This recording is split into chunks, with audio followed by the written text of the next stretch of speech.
ਠੰਡ ਬੜੀ ਉਹਨੂੰ ਆ ਗਿਆ ਵਿੱਚ ਪਾਵਾਂਗੇ ਹਾਂ ਮੇਰੇ ਤਾਂ ਖਿਆਲ ਹੈ ਪਹਿਲੇ ਉਹ ਨਾਲ ਉਹ ਚੱਲਣ ਦੇ ਨਹੀਂ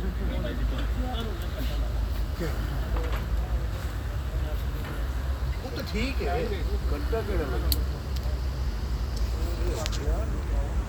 ਮੈਂ ਕਿਹਾ ਘੜੀ ਦੇ ਜਦੋਂ ਆਈ ਗਏ ਫਿਰ ਮੈਂ ਵੀ ਜਾਵਾਂਗੇ ਉਹਨਾਂ ਨਾਲ